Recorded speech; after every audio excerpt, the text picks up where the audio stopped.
The mockery, the grand chamber of the galactic assembly resonated with laughter, not the warm kind that brings beings together, but the cold, cutting variety that tears them apart.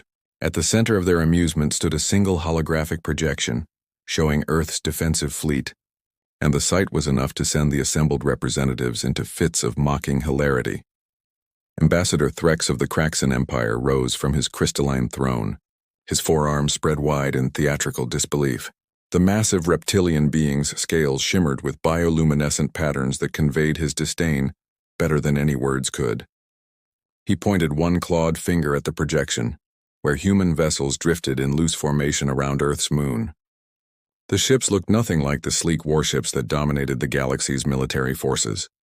Instead, they appeared to be a collection of industrial vessels hastily retrofitted with weapons, held together by welded patches and determination. The assembled delegates from 47 star systems continued their ridicule. The Zephrani representative, a being of pure energy contained in a humanoid shell, flickered with amusement. The Morteki hive mind buzzed with collective derision. Even the usually diplomatic Celestine Commonwealth couldn't suppress their musical chimes of disbelief.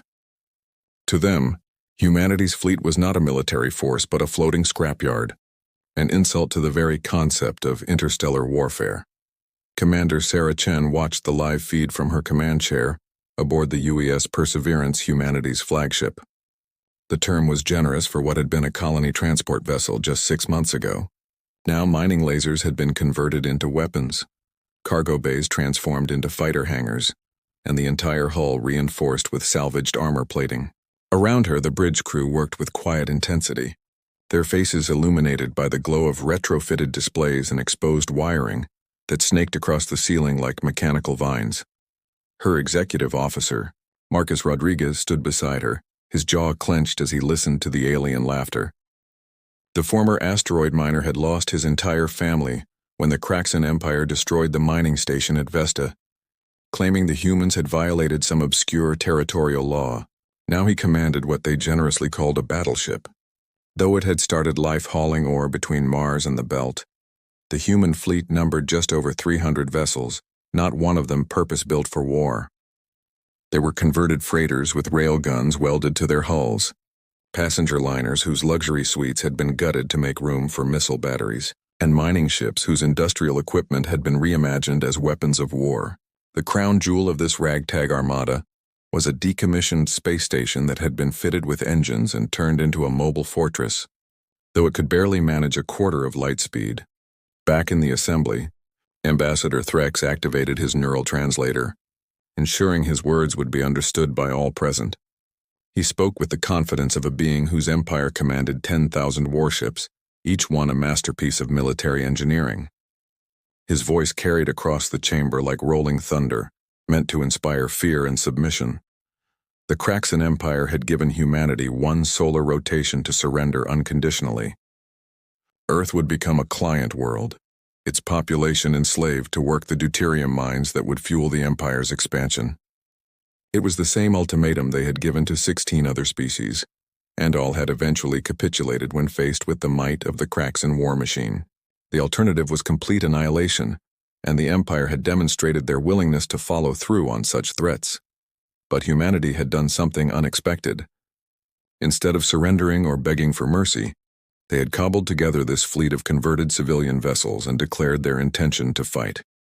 To the galaxy at large, it was not courage but stupidity. The humans were signing their own death warrant with salvaged metal and borrowed time. Lieutenant Kim Park, the Perseverance's chief engineer, had worked miracles keeping the ship operational. She had started her career maintaining orbital habitats around Jupiter, never imagining she would one day be converting atmospheric processors into shield generators. Her team of engineers, many of them volunteers from civilian shipyards, had worked around the clock to transform peaceful vessels into instruments of war. They used every trick, every shortcut, every piece of knowledge gained from generations of making do with less. The modifications were crude but effective. Mining lasers designed to cut through asteroids had been recalibrated to slice through ship hulls. Magnetic grappling systems, once used to haul cargo containers, had been repurposed to launch improvised kinetic weapons. Even the waste disposal systems had been weaponized. converted to deploy clouds of reflective chaff that could confuse enemy targeting systems. Captain Julie Thompson commanded one of the fleet's fighter wings, though calling them fighters was generous. They were actually short-range transport shuttles with weapons bolted onto their frames. Her pilots were a mix of commercial shuttle operators, racing enthusiasts, and video game champions who had scored highest on the military's hastily developed aptitude tests. They flew their improvised fighters with a reckless abandon, born from having nothing left to lose. The first Kraxan scouts arrived at the edge of the solar system exactly 72 hours after the ultimatum had been delivered. 3 sleek destroyers, each one more than a match for anything in humanity's fleet, at least on paper. They scanned the human vessels with their advanced sensors, transmitting the data back to the Empire. The reports were exactly what everyone expected. Obsolete technology, minimal shielding, weapons that belonged in a museum rather than a battlefield. What the scouts failed to notice were the small details that would prove crucial. They didn't recognize that the humans had positioned their fleet within the solar system's asteroid belt, using the natural debris as cover. They didn't understand that the seemingly random placement of derelict ships and space junk was actually a carefully orchestrated minefield. Most importantly, they underestimated humanity's greatest weapon, desperation combined with ingenuity. Commander Chen had studied every space battle in recorded galactic history during the 3 days of preparation. She noticed patterns in how the advanced civilizations fought. They relied on their technology, their superior firepower, their shields and armor. They fought with honor and established protocols like ancient knights in space. But humans had learned to fight differently. They had no honor to lose, no protocols to follow. They had only survival. The trap was set in the outer asteroid belt, where centuries of mining had left a maze of tunnels and excavated rocks. Human ships hid within hollowed-out asteroids, their heat signatures masked by the residual warmth of mining operations. Cargo containers filled with explosive materials drifted among the rocks, disguised as debris. Even the abandoned mining stations had been converted into weapon platforms, their reactors rigged to overload on command. As the Kraxan scouts moved deeper into the system, confident in their superiority, they received new orders from their fleet command. They were to perform a demonstration of power, destroying one of the human vessels to encourage surrender. They selected what appeared to be the weakest target, a converted cargo hauler designated as the UES Defiant, drifting alone at the edge of the human formation. The first Kraxan destroyer fired a single plasma beam, expecting to vaporize the human ship instantly. Instead, the Defiant's captain, a former merchant marine named David Okonkwo, executed a maneuver that would become legendary. Using the cargo hauler's oversized maneuvering thrusters, originally designed to navigate tight docking spaces, he spun the ship with impossible speed, causing the plasma beam to strike a reinforced cargo container filled with reflective particles. The beam scattered, its energy dispersed harmlessly into space. Before the Kraxan could process what had happened, the Defiant launched its counterattack. Magnetic railguns cobbled together from mining equipment fired projectiles made from compressed space debris. The rounds were primitive by galactic standards, but they traveled at significant fractions of light speed. The Kraxan destroyer's shields, designed to stop energy weapons, offered little resistance to the kinetic impacts. The battle had begun, and it would not unfold as anyone in the galaxy expected. Humanity's scrap fleet, mocked and ridiculed, was about to teach the universe a lesson about underestimating the desperate and the determined. The laughter in the galactic assembly would soon turn to stunned silence. The Reckoning. The main Kraxan armada arrived like a storm of metal and malice, 500 warships strong, their formations perfect, and their weapons charged. Admiral Krex commanded from the dreadnought Extinction's Edge, a vessel that had never known defeat in 2 centuries of conquest. He watched with 4 eyes as his fleet emerged from hyperspace at the edge of Earth's solar system, expecting to find the broken remains of humanity's pathetic resistance. Instead, he found silence and empty space where the human fleet should have been. Commander Chen observed the arrival from her hidden position inside Ceres, the dwarf planet that had been hollowed out by generations of miners. The entire human fleet had dispersed throughout the asteroid belt, powered down and running on minimal life support to avoid detection. She knew they couldn't match the Kraxan in a straight fight, so they wouldn't give them one. This would be guerrilla warfare on a stellar scale. The first phase of humanity's desperate plan began when the Kraxan fleet moved toward Earth, following standard invasion protocols. They maintained tight formations, their shields overlapping for maximum protection, their weapons arrays covering all angles of approach. It was textbook military precision which made it predictable. As they passed through the asteroid belt, regarding the floating rocks as harmless obstacles, the humans struck. Mining charges detonated throughout the belt, not to destroy the Kraxan ships directly but to create chaos. Asteroids shattered into countless fragments, creating a deadly cloud of debris traveling at various velocities. The Kraxan shields held, but their formations broke as ships maneuvered to avoid the larger chunks. In that moment of disorder, the human ships powered up and attacked from every direction. The UES Perseverance erupted from behind a large asteroid, its mining lasers firing in concentrated bursts. The beams weren't powerful enough to breach Kraxan shields under normal circumstances, but Commander Chen had discovered something crucial during her research. The Kraxan shields operated on a frequency modulation that cycled every few seconds to prevent adaptation. During the transition between frequencies, there was a microscopic gap in coverage. Human computers, ironically less advanced and therefore more flexible, could detect and exploit these gaps. Marcus Rodriguez coordinated the fleet's attack patterns from his station, his experience as a miner invaluable. Miners knew how to work in three-dimensional space, how to calculate trajectories and momentum without sophisticated computers. They understood practical physics in a way that academy-trained officers often didn't. Under his direction, human ships didn't try to match the Kraxan maneuver for maneuver. Instead, they moved like a swarm of insects, unpredictable and constantly shifting. Captain Thompson's fighter wing emerged from cargo containers that had been drifting innocuously among the debris. Her pilots flew their shuttle fighters with suicidal courage, skimming along the hulls of Kraxan vessels to deploy magnetic mines made from repurposed mining equipment. The mines didn't have the power to breach the alien hulls, but they didn't need to. They were designed to overload sensor arrays and communication nodes, gradually blinding the enemy ships. The Kraxan responded with overwhelming firepower, their plasma weapons and particle beams lighting up space like a deadly fireworks display. Human ships died by the dozens, vaporized or torn apart, their crews' final transmissions lost in the static of war. But for every human ship destroyed, 3 more seemed to appear from nowhere, emerging from behind asteroids or from within debris clouds.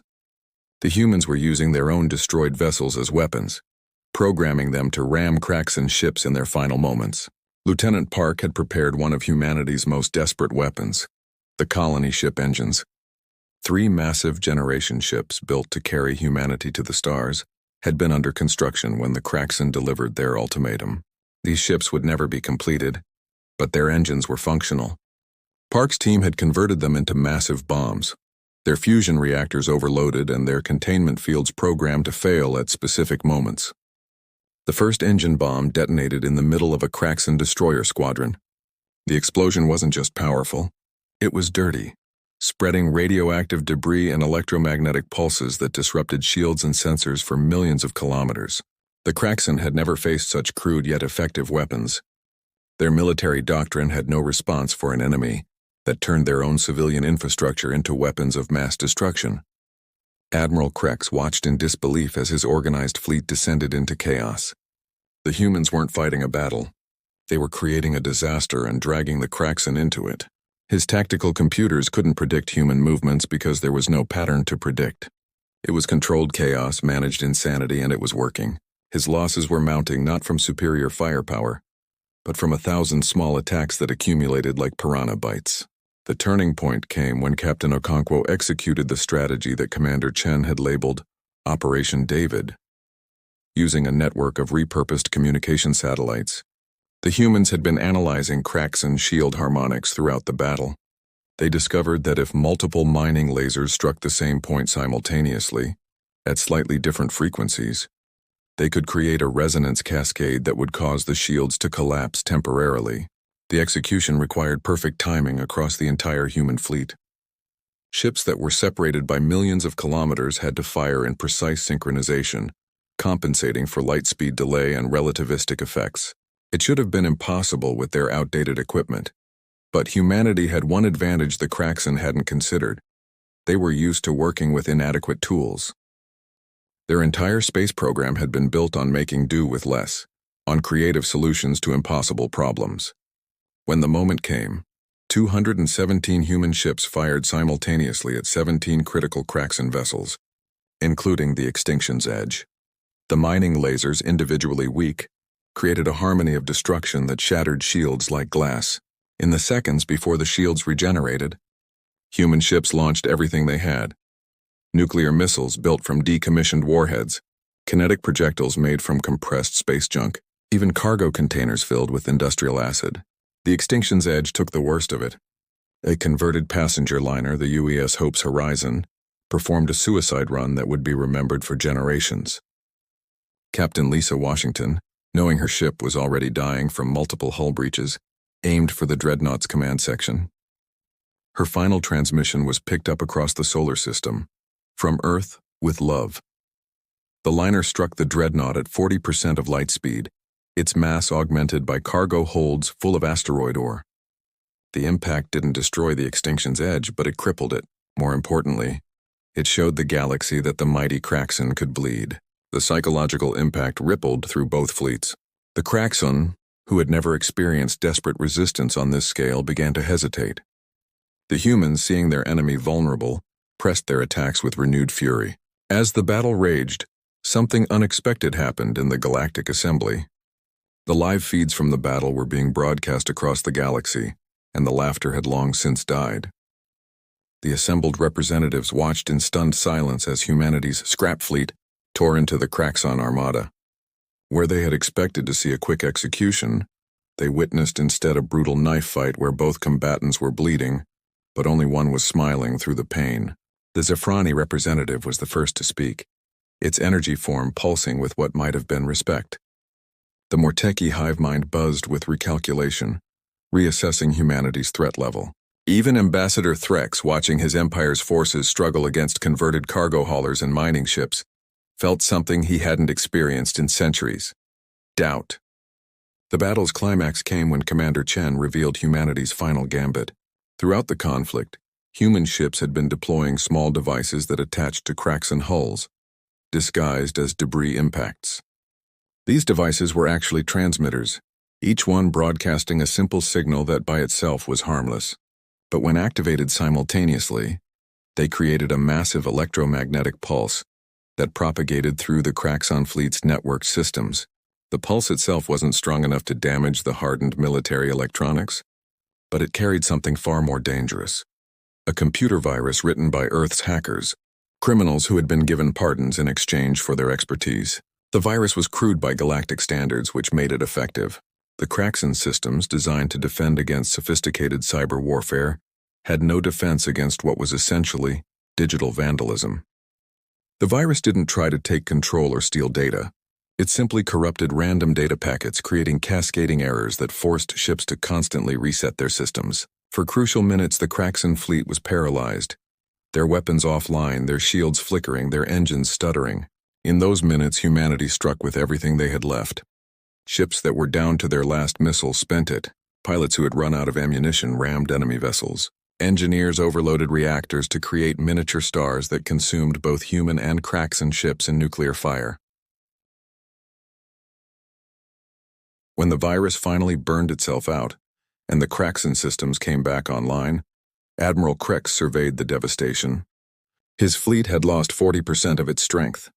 The human fleet had lost 70%, but they were still fighting. More disturbing were the signals from Earth itself. The planet's entire population had mobilized. Every spacecraft, from personal shuttles to orbital tugs, was being weaponized.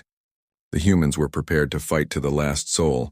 Admiral Krex made a decision that would shock the galaxy. He ordered a retreat. The mighty Kraxan Empire, which had never failed to conquer a targeted world, withdrew from human space.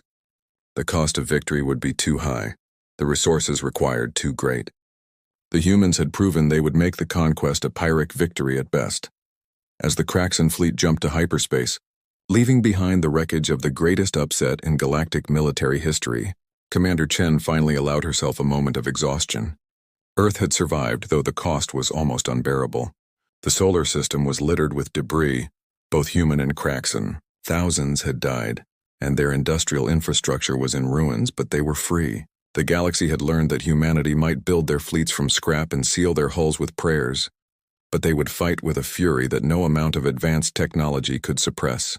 In the Galactic Assembly, discussions began about offering humanity a seat at the table, not out of charity but out of respect and perhaps a little fear. The story of Earth's scrap fleet would spread across the galaxy, told in whispers and shouts in military academies and pirate bars, how a species with no military tradition had taken civilian ships and turned them into weapons, how they had faced an empire and made it blink, how they had laughed in the face of certain death and asked for seconds. Humanity had entered the galactic stage not with sophisticated technology or ancient wisdom, but with duct tape, determination, and the absolute refusal to go quietly into the night. The scrap fleet had become legend, and Earth had earned something more valuable than any technology: the knowledge that when pushed to the edge, humans didn't break. They built weapons from the pieces,